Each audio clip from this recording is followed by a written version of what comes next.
And a very good morning to you. This is the Daily Brief and it starts right now. My name is Wafula. Our sign language interpreter is Clement Muli.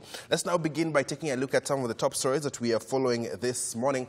Now, Kenya has joined the rest of the African countries to mark the Anti-Corruption Day, coming in the wake of government's agenda to fight corruption at the forefront. President Uhuru Kenyatta has vowed that corruption cases must be addressed, him being backed by the judiciary, led there by Chief Justice David Maraga, saying that the war on graft must be fought in an all-inclusive approach.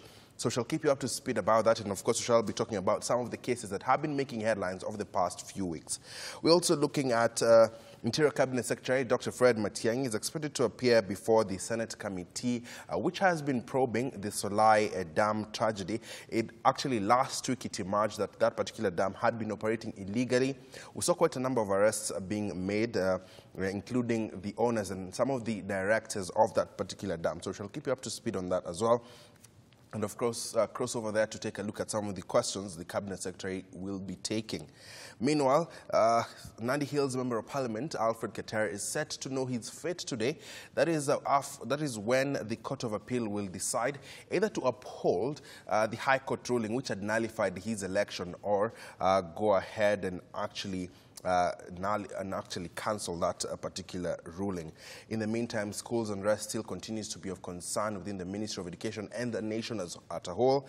This is following the Kisii High School dormitories being touched down last evening. We shall show you some of those images coming from that particular area. Just do remember that the Education Cabinet Secretary was in the larger Nyanza region, where at least 14 schools, now we might add Kisii High School as well, to take the number to 15 for the number of schools that have been affected during this season of schools unrest. Now, those are some of the top stories that we're looking at today. Our Twitter handle is at K24TV. Text 9 is at 21222. And of course, you can always tell us what is happening around you. And also, we do appreciate your feedback. Let's now cross over to us in Gishu, where we're expecting, actually in Eldoret, where we're expecting the ruling in regards to the appeal by Nandi Hills Member of Parliament Alfred Keter to take place. Timothy Simo has been covering this particular story right from the onset, when the challenger went to court and when his election was nullified. Timothy, how can you describe to us the mood there? And in fact, you can go ahead and give us a chronology of events of what led us to today.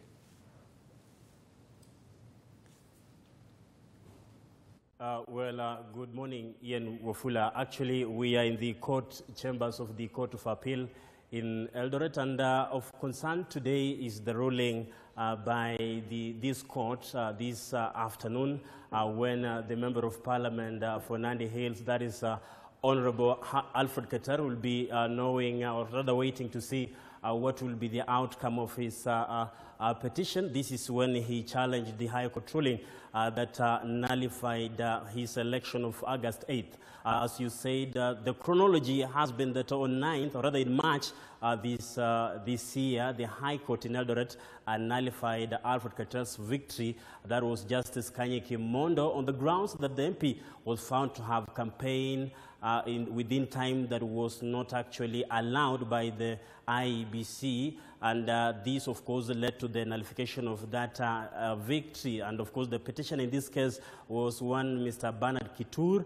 He successfully got his wish, and thereafter Mr. Keter moved to the Court of Appeal, where he appealed that case. He wanted that a verdict to be overturned, and we'll be waiting to see whether or not a three-judge bench led by lead judge Justice Erastus Kidinji, Hannah Okwengu and Jamila Mohammed this afternoon will quash the High Court ruling, or are they going to uphold that ruling that will see constituents of Nandi Hills go back to the ballot to decide who becomes the MP in the current National Assembly. Of course, it has been an issue that has attracted a lot of concerns. Keter on his part, reading political witch hunt in his saying that maybe his outspoken character might have led to his squabbles or rather wars that he's currently facing. Mr. Keter, of course, is known to be a maverick of some sort, especially in the Rift Valley politics. So he says that maybe, in essence, this has everything to do with his character, especially in his political life. So this afternoon, he will be waiting to see if at all he has more mountains to climb, or of course he's going to take a break from the current wind that he's facing, especially in matters to do with his election on August 8th. And apart from that, Ian, we are also expecting that this week, especially, of course, tomorrow, another MP, Kangogo Bowen, who has been quiet of late, that is Marakwet East Member of Parliament, will also be waiting to see whether the Court of Appeal will still kind of revoke the nullification of his election too by the same judge, that was Justice Kimondo. In the same month, we know that a petitioner by the name Sami Kemboi successfully challenged his victory of the Elgeyo Marakwet East constituency.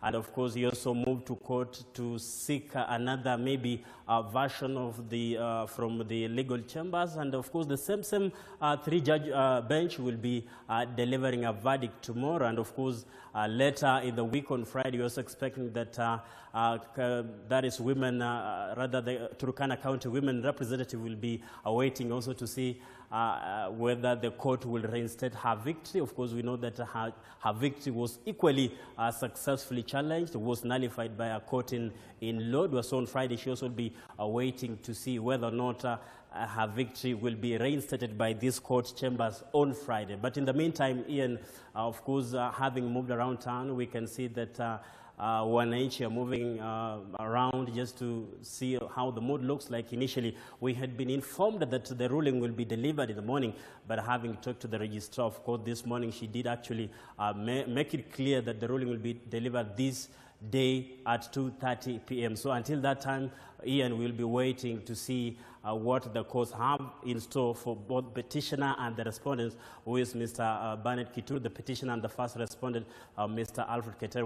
We also know that the IEBC is at the center of this whole process, and such nullifications has a lot to do, especially on its character and how it conducted the August 8th election that was of last year. So until that time, Ian, all we can do is to wait and see what the judges have in store for those involved in this case. Back to you.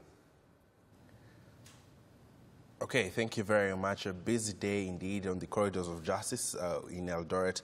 Quite a number of cases are set to be determined this week, all the way up to Friday, as Timothy Seymour reports. Now, as soon as they begin reading out the ruling of Nandi Hills Member of Parliament, Alfred Keter, we shall be crossing over there to have a look at how that goes down. Like I mentioned to you earlier, Kenya has joined the rest of Africa to mark the Anti-Corruption Day, coming at a time when the government is at the forefront of actually fighting corruption. Now, before we take a look at matters, governors call for immunity against prosecution while they're in office. Let me just introduce my guests this morning. We have Embakasi North Member of Parliament, James Gakuya, as well as a political analyst, Steve Makukutu. Thank you very much, gentlemen, for joining us. Now, Anti-Corruption Day, you know, it has been made, and when you take a look at the indexing in terms of how countries around the world are performing, Kenya and Nigeria, amongst other African countries, come to the top of that list, you know, of most corrupt. We're marking, you know, the Anti-Corruption Day, Steve. What does this, you know, make you think about? I mean, for me, first of all, thanks for having me, Ian, and good morning to the K24 viewers at home. I think, for me, this is something that has been happening every year, and just marking it without really trying to address the root causes of corruption in most African countries, and specifically our country that has been facing a lot of corruption. You know, we lose over 400 billion every year, you know, to corruption. And this is money that can be used to construct roads, to improve our health facilities, and to create more jobs for the young people. So I think that it behooves each country, and for our country, you know, that the president should continue with the step that he's taken to really confront the cartels who are peddling corruption head-on, and not relent. You know, we need to see institutions that are charged with dealing with corruption, like the office of the DPP, yeah. The DCI strengthened, so that they can do their work without being interfered with, you know, with the executive and so on and so forth. Because it's becoming so worse. And looking at what the governors were saying the other day, they want immunity from, based on the story of Busia governor. Yeah, you know, it's a very unfortunate incident. You know, since you could describe devolution as, you know, I mean, since devolution, we have seen a lot of corruption happening at the county level. You know, it's like corruption was devolved from the national government to the county government. It's a very sad affair. Let me hear from Gakuya. We're marking, rather joining Africa in marking the Anti-Corruption Day. What does this make you think, or rather, when it comes to the war on graft, how are we doing as a country? Ian, let me salute the viewers of K24, wherever they are. My take on this particular day.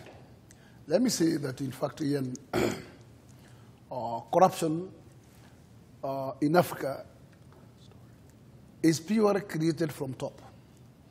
And most of the regimes of African countries have at least taken part in, a major part in introducing this type of corruption. You find that, in fact, most of the African presidents who left from the political arena have been hunted by this corruption. And at least even by the last issue of South Africa, I've just seen the son of the former president also being taken to the corridors of court in this particular corruption. So, Ian, it's like corruption is like a cancer in Africa. And unless Africa stands up and fight this particular vice collectively, and it must start from the top. It should not start from bottom. Because you find that we are just fighting a traffic officer who just takes part with 20 shillings, 50 shillings, or 100, when on the top, billions of money are exiting. So I am saying, and I emphasize that, in fact, corruption must be fought from top downward. That's the only way we can win it. And on a question of the day today, we're simply asking you whether you support governor's call for immunity. We shall be posting that question shortly. But this is the reason why we're asking you that, because county governors on Tuesday under fire over their call for immunity, just to be granted the same immunity granted to the president of the nation. And this call has actually rubbed many people not the right way.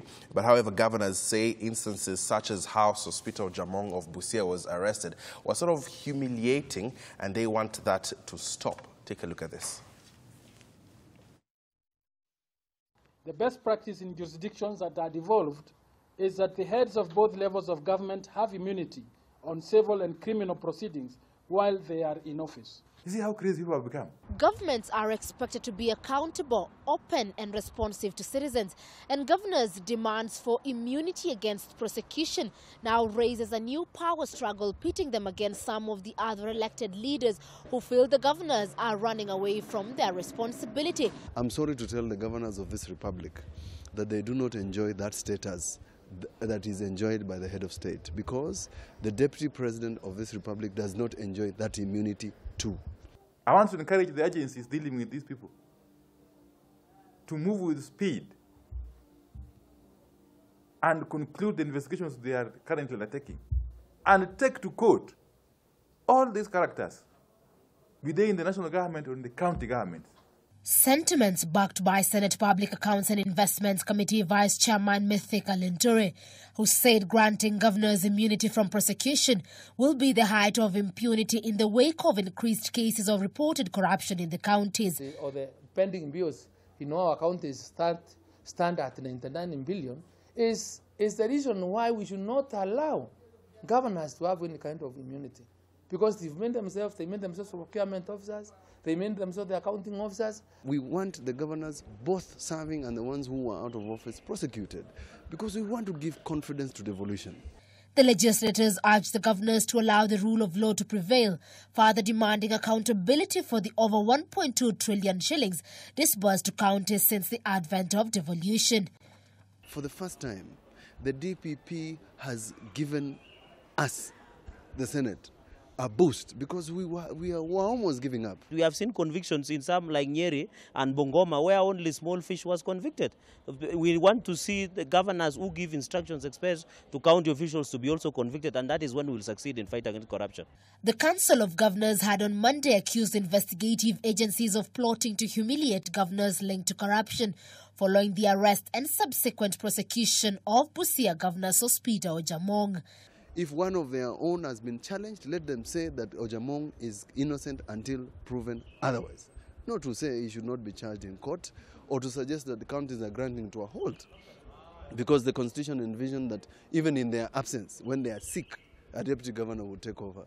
The Senate Public Accounts Committee has previously cited lack of cooperation from county chiefs when summoned to respond to audit queries, with only 6 out of 18 governors invited having heeded the summons. Chimutai Goin K. That's in line with our question of the day, simply asking you whether you support calls by governors to have them immune from prosecution while in office.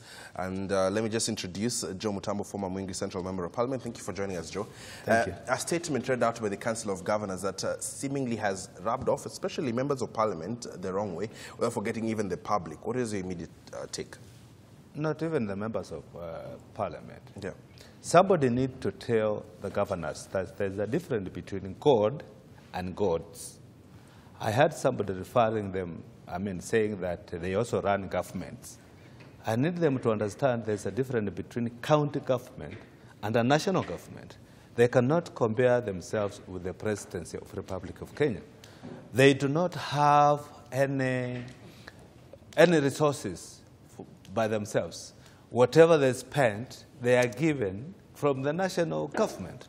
That's one thing they need to understand. And once you receive money from public coffers, you have to account for it. You cannot say, you give me this money, let me spend it anyhowly, and don't ask me any question, because by them saying we need immunity, it's like saying, give us the money, we'll spend it the way we want, and nobody should ask us, and nobody should query how we are spending the money until we die or until we get out from the office. And that gives a room for everybody to do whatever they want to do, or to corrupt. Their argument says, and in part of the statement reads, that they want to be treated as the president because they too are heads of governments. They don't run any governments. Those are not governments. Those are sub-governments. That's what I'm saying. There's a difference between God and gods. The Constitution recognizes them as second level of government. It is second, so it's not first. Okay. You need to understand that there's a difference between first and second. It's a second level. It's a level. They too are... yes, and the difference, they need also to understand the levels matters. There is high level and low level. So this is a low level. And you cannot presume that because I'm heading this county, then I am a president. No, you are not. And if you are collecting your own revenue, making your own revenue, you have your own army, you have your own police, then that's something else. But you are depending on public coffers. On the national government. Okay. Yes. They too are heads of local governments. Ian, what we need to understand is that, in fact, there is no need of postponing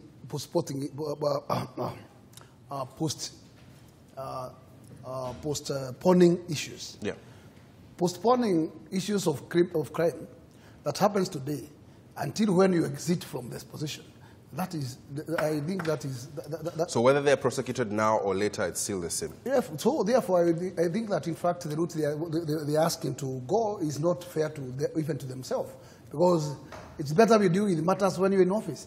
Therefore, if you commit a crime in office, just deal with it during that particular time, because surely investigation can be only fairly done at that particular moment. So I think if these guys are genuine enough, let them use the public funds prudently, and in fact, nobody will fight them. Nobody will chant them. So I encourage the governors to be the first people to fight corruption.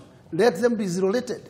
In fact, they cannot be able to advocate for that kind of request. Okay. But immunity for what? Yeah. Steve, where do you think this is coming from? For me, I think like I've said before, there is a lot of corruption happening at the county level, you know. And for me, I think if this life audit thing is supposed to really happen, I think the place to start should be from the counties. We've seen a lot of resources being squandered and leaving residents of those respective counties suffering, which is not a good thing.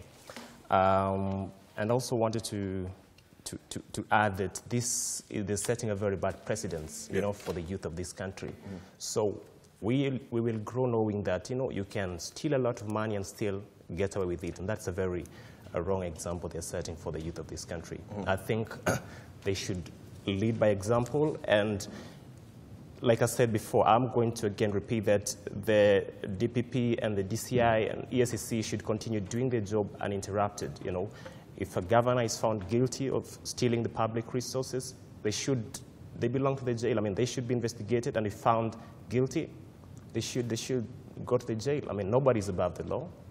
And so, okay, and Joe, why do you think you know, they feel as though this particular process is a witch hunt, and they purely term it as political?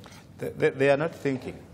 They know they have looted a lot of money, and they are trying to find a way of getting away with it. I can tell you without a blink that a lot of money has been misused in the counties.